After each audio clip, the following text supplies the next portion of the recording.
বাঁশির সুরে জীবনের অব্যক্ত কথা যা বলা হয়নি কাউকে, কিংবা যা হয়তো বলাও হবে না কোনোদিন, তাই প্রকাশ করছেন দৃষ্টি প্রতিবন্ধী মোহাম্মদ মতিন মিয়া।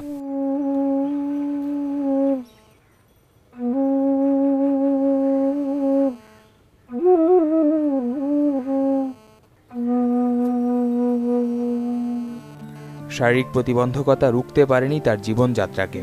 পড়াশোনা করছেন জাহাঙ্গীরনগর বিশ্ববিদ্যালয়ের ইতিহাস বিভাগের ৩য় বর্ষে।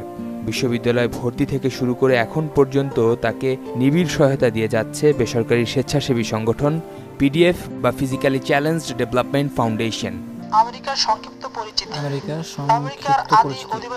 আমেরিকার আদি অধিবাসীদের নাম হচ্ছে রেড ইন্ডিয়ান। ক্রিস্টোফার কলম্বাস নামক একজন ইতালি নাবিক 1492 সালে আমেরিকা আবিষ্কার ঘটিয়েছে এবং সেই ক্লাসরুমে নেওয়া থেকে শুরু করে পাঠ্য বিষয় রেকর্ড, পরীক্ষার সময় শ্রুতি লেখন সবই করে থাকেন পিডিএফ এর স্বেচ্ছাসেবকরা।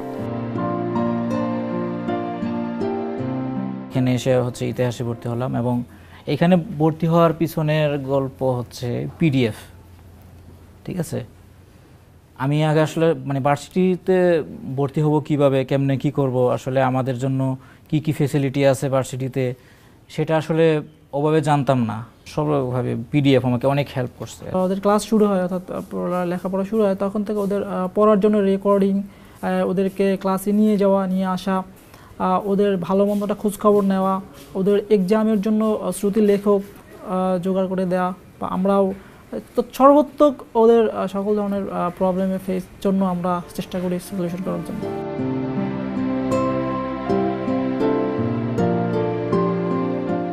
শুধু মতিন মিয়াই নয়, তার মতো এমন আরও ৬০ জন শারীরিক প্রতিবন্ধী যারা পড়াশোনা করছেন এই বিশ্ববিদ্যালয়ের বিভিন্ন বিভাগে, তাদের পাশেও একইভাবে দাঁড়িয়েছে পিডিএফ। জাহাঙ্গীরনগর বিশ্ববিদ্যালয়ের পাশাপাশি আরও ১২টি পাবলিক বিশ্ববিদ্যালয় ও বেশ কয়েকটি কলেজে প্রায় ৪০০ জন শারীরিক প্রতিবন্ধীদের পাশে নানাভাবে তারা। সবার কাছে বার্তা দেওয়ার চেষ্টা, প্রতিবন্ধীরা সমাজের বোঝা না, দৃষ্টিভঙ্গি পারে তাদের মূল স্রোতে নিয়ে আসতে।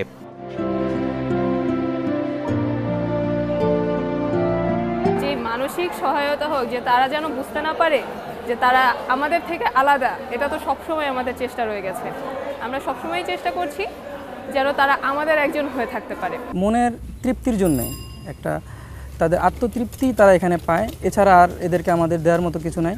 সেই অনুভূতি এবং সমাজের দায়বদ্ধতা থেকেই যারা প্রতিনিয়ত তাদের নিয়তির সাথে যুদ্ধ করে তাদের জীবন পরিচালনা করছে, তাদেরকে আমরা সবাই আমাদের সাধ্যমতো সহযোগিতা করার চেষ্টা করি।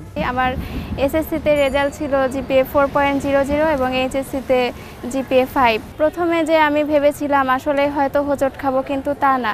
এখানে আসার পর থেকেই ভর্তি থেকে শুরু করে এই পিডিএফ সংগঠন থেকে আমি অনেক ধরনের অনেক হেল্প পেয়েছি। পরীক্ষার সময় রাইটার পাই, বিভিন্ন পড়াশোনা রেকর্ড করে দেয়া হয়, এই সব কিছু মিলে এখন আছি। সিঁড়িতে উঠতে হয়তো বা মানে অনেক সময় প্রবলেম হয়, তার জন্য একটা রেক মানে আপনার ডিপার্টমেন্টের সামনে একটা রেক বানিয়ে দেওয়া, আর প্রতি ক্ষেত্রেই আর কি পিডিএফ অনেক সাহায্য করে। যে আমরা এখন আর পিছপা নয়, আমরা সব কিছুতে পারদর্শী। যদি আমরা আমাদের কোয়ালিফিকেশন, আমাদের কোয়ালিটি যদি ইমপ্রুভ করতে পারি, that we will reach hour destination.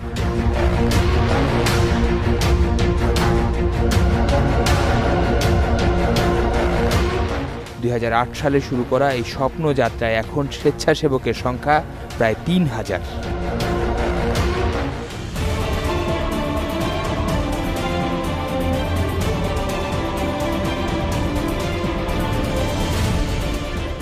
পিডিএফের যে যতটুকু সফলতা আপনি দেখতে পাচ্ছেন, হয়তো আমি প্রেসিডেন্ট হিসেবে কাজ করেছি, কিন্তু পুরো সফলতার পেছনে কিন্তু আমরা সবাই মিলে যে একটা টিম ওয়ার্ক করতে পেরেছি।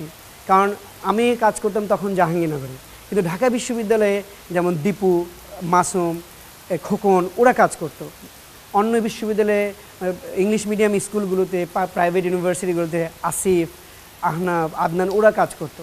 মানে আমাদের একটা ভালো টিম ছিল, একটা ভালো বিভিন্ন জায়গায় একটা স্বেচ্ছাসেবক দল ছিল যারা আমার চেয়েও অনেককে বেশি দেখেছি যাদের অন্তর থেকে কাজ করে বিষয়টা নিয়ে, যারা চায় একটা পরিবর্তন। তো এইটা পিডিএফের সফলতার সবচেয়ে বড় শক্তি ছিল। ইয়ুথরা যদি এই সমাজের এই বিষয়গুলো সম্বন্ধে অ্যাওয়ারনেস না হয়, তাহলে এরা পরবর্তীতে যে তারা যে প্রতিষ্ঠিত হবে তারা কাজ করার সুযোগ পাবে না। এই জন্য পিডিএফের সবচেয়ে বেশি যেটা কাজে লেগেছে পিডিএফ সামার চ্যালেঞ্জ। এই সামার চ্যালেঞ্জের মাধ্যমে আমরা হাজার হাজার ছেলেকে, ইয়ুথকে যারা বিভিন্ন মাধ্যমে পড়াশোনা করে, Bangla medium, English medium, Arabic, সকল মিডিয়ামের ছাত্রগুলোকে এক ছায়ায় নিয়ে এসে সামাজিক দায়বদ্ধতার আলোকে তাদেরকে কাজ করার যে অনুভূতি সৃষ্টি করা, এটা পিডিএফের একটা বড় সাফল্য। ফিজিক্যালি চ্যালেঞ্জ যারা পিপল বা স্টুডেন্ট, তাদের নিয়ে যদি আমরা কাজ করি, এই প্রতিবন্ধকতা তাদের যদি ওভারকাম করে নতুন করে আবার জীবন শুরু করতে পারে একটা স্বাভাবিক মানুষের মতো, তাহলে এই পিডিএফের সার্থকতাটা শুরু হবে। এবং এই চিন্তা চেতনা থেকেই আমাদের কাজ শুরু।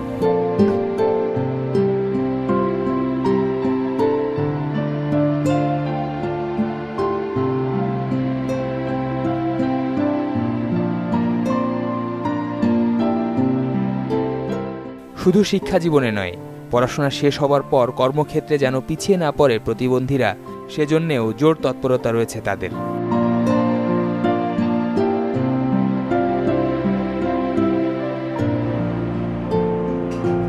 যেমন জলি কাউসার, ভাগ্যে নির্মমতায় 10 বছর আগে দৃষ্টিশক্তি হারিয়েছেন তিনি। পিডিএফের সহায়তায় কাজ করছেন তৈরি পোশাক মালিকদের সংগঠন বিজিএমই এর কমপ্লায়েন্স বিভাগের জ্যেষ্ঠ কর্মকর্তা হিসেবে।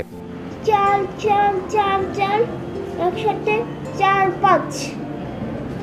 আর অঙ্ক কয়টা খাতা দিছে? হ্যাঁ, কিন্তু এগুলাই তো লিখতে দিছে।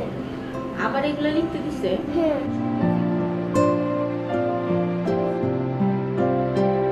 পিডিএফকে যে কারণে আমি খুব পছন্দ করি, ওরা না ডিসেবল এই ওয়ার্ডটাকে ইউজ করে না, ডিফারেন্টলি এবল। আর পিডিএফ কিন্তু ডিফারেন্টলি এবল হিসেবেই সবাইকে ট্রিট করে। পিডিএফ কিন্তু কর্পোরেট সেক্টরে আমাকে এনে ওই ধারণাটা জাস্ট দিচ্ছে যে হ্যাঁ, দেওয়ার চেষ্টা করেছে যে হ্যাঁ পারছে, একজন আসলে কাজ করতে পারবে যদি সুযোগ পায়। এই যুব গোষ্ঠীকে আমি তাদের মানসিকতা, চিন্তা চেতনা সব কিছু প্রতিবন্ধী বান্ধব করে দিতে পারি। প্রতিবন্ধীকে তারা গ্রহণ করবে তাদের সাথে পড়াশোনায়, কর্মসংস্থায়। তাহলে যেটা হবে 20 বছর পরে বাংলাদেশে এমন কোনো পলিসি মেকার থাকবে না, এমন কোনো টপ লেভেলে দায়িত্বপ্রাপ্ত ব্যক্তি থাকবে না যিনি ডিজেবল ফ্রেন্ডলি হবেন না। আমাদের আশা থাকবে সরকার আরও ওতপ্রোতভাবে ব্যাপক প্রচারণার ক্ষেত্রে, তাদের অধিকার আদায়ের ক্ষেত্রে সব সেক্টরে তাদেরকে ইনভলভমেন্ট করাবে, এটা আমাদের আশা থাকবে।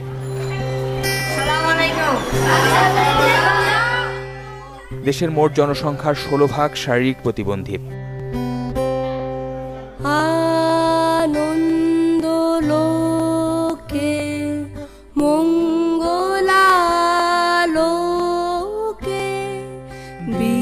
বিরাজ। কিরণ মামুনদের বিশ্বাস, একদিন সময় আসবে যেদিন ভেদাভেদের মাত্রাটি থাকবে না এই সমাজে, দৃষ্টি হবে এক, সমতার ভিত্তিতে সবাই হবে একে অপরের।